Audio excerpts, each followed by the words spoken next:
Let's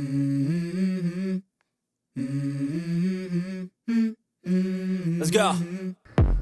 So, hi YouTube. Sorry if my recording quality is not that good. I am at my dorm and I'm using my phone to record this.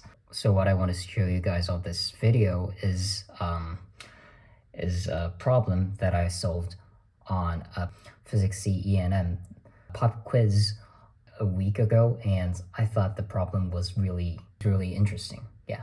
We use Holiday and Resnick's principles of physics, and after the test, after the pop quiz, I looked at the problems in our textbook, and well, there was one that was identical to what I've solved on the pop quiz. So yeah, let's get into it. Semi-infinite non-conducting rod. Okay, so this is a really interesting question because, well, this problem actually requires you to validate kind of a statement they have given you. So yeah, let's look at it. In figure 2256, a semi-infinite non-conducting rod that is infinite in one direction only has a uniform linear charge density lambda. Show that the electric field EP at point P makes an angle of 45 degrees with the rod and that this result is independent of the distance r. Hence, separately find the component of EP parallel to the rod and component perpendicular to the rod. So immediately, when you look at the angle 45 and independent of r and, the hint, the first guess I had, which was correct, was using arc tangents. So it says that the angle of the electric field, the net electric field, would be 45 degrees. And then it will mean that this x components and this y components would be because this is 45 degrees and tangent 45 degrees equals 1. Sigma Ex, electric field in the x direction, would equal the sum of electric field in the y direction. Of course, this is going to be only applied for the magnitude of those electric fields. Yeah, so then let's look at them. Look at how Ex and Ey are the same. So let's look at Ex first then. So let's set the distance from the origin to where the charge dq is as L, and the length here is going to be square root of r squared plus L squared. And also dq equals lambda dl, because lambda is dq divided by dl. So now we can say that dx equals k times lambda dl, yeah, that's not delta dl, which is dq, divided by r squared plus L squared times L divided by square root of r squared plus L squared. So why is there a random L divided by square roots of r squared plus L squared is there? It's because we have to use cosine here, cosine theta, because we're only looking at the electric field of the direction of x. By theta, I mean that angle for now. So back to Ex. Let's integrate each side.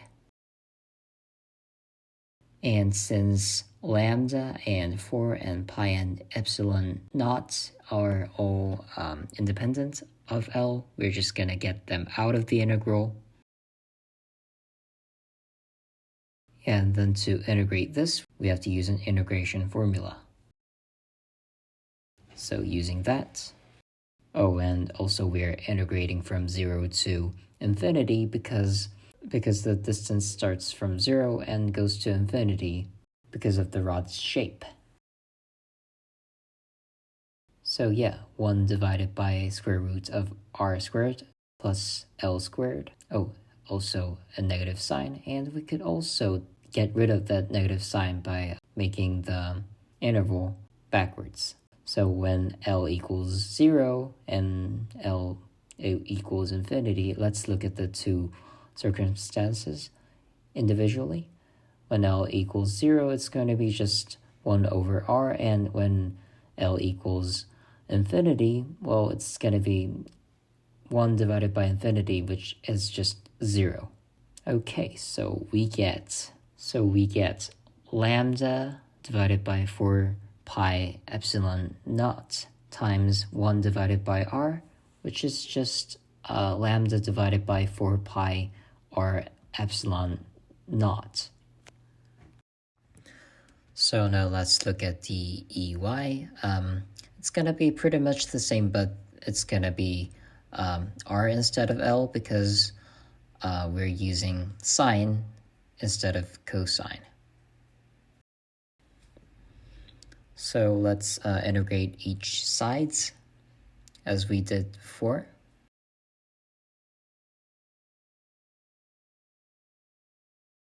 So lambda r 4 pi epsilon naught, all these numbers are irrelevant to L, so we're just gonna get them out of the integral. Oops, not that lambda there, okay. So it's gonna be just that. So we have to use another integral formula, which is this one, this 19. So according to that formula, we integrate and we get L divided by r squared times square root of r squared plus L squared. And of course, we're integrating from 0 to infinity again.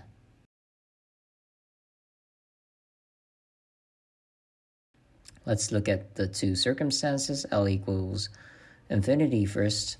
Infinity divided by r squared times infinity is just 1 over r squared. And when L equals 0, well, it's gonna be just 0. So plugging them in. So we can get this, and those r squared becomes r becomes 1, and we get lambda divided by 4 pi r epsilon naught, which is EY. And also, this equals what we have got for EX. So EX equals EY, and so arctangent EY over EX is going to be 45 degrees. So how do we check if there's independence? Well, it's simple. If you just do the calculations, you can see that r does not affect arctangent. Okay, so that's it for today, and thank you for watching.